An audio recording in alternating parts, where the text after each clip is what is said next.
Plus a record number of home starts, particularly apartments and condos. We are in an incredible Mayday situation when it comes to inventory. But with supply so low, the construction industry still can't keep up. Calgary's housing demand is soaring, and construction workers and builders say they just can't keep up with the supply that's needed. It's putting a pinch on the market, yet the city set a new record for new housing starts in 2023. And as Tyson Fedor reports, that record could be broken again this year.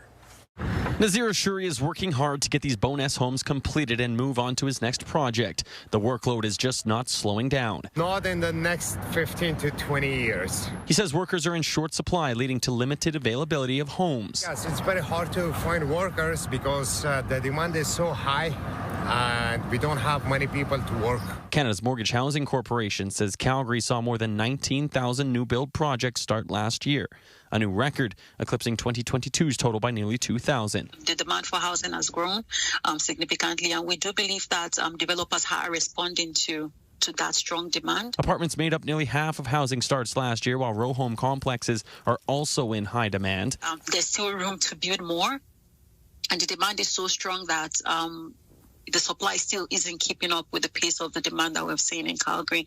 Realtor Brian Van Vliet says it's a seller's market. But we are in an incredible Mayday situation when it comes to inventory. He says many clients are being priced out of the housing market and turning to new builds due to frustration. You go and buy a place, you could be waiting 10 months, 15 months to be able to actually move in. So that takes a very special kind of client that's willing to wait that period of time. Meanwhile, Calgary's construction industry says it's time to invest more resources into supply to try and match demand. Residential starts are a real barometer of the economy, and then that barometer then signals to construction companies what kind of volumes we can expect. About 1,500 new housing units were completed last year. CMHC believes the builders are operating at or near full capacity, delaying completion timelines. If I'm bidding on a project today, I may not be there for 12 months. And so I have to then predict if I'm going to have the resources and the workers to work in the field to the scale that the project requires. And Tyson joins us from the community of Belmont tonight. Tyson, this demand is actually from the huge number of people who are moving here.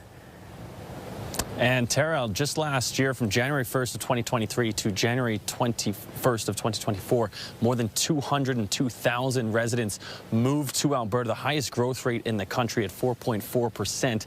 And now just under 2/3 were from international migrants. The majority did not stay here permanently, however. Now, interprovincially, Ontario accounted for about 42% of net migration to Alberta last year, BC coming in a distant second place. Now, although jobs are the main factors for many people moving to this province, Tara, ATB Financial says it's due to those housing prices that are just much lower compared to places like Vancouver and Toronto.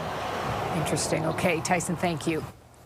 The federal government says it will create a new Canadian Renters' Bill of Rights. Prime Minister Justin Trudeau made the announcement in Vancouver, saying the bill will be included in the upcoming budget. It would require landlords to disclose their property's rental price history to prospective tenants.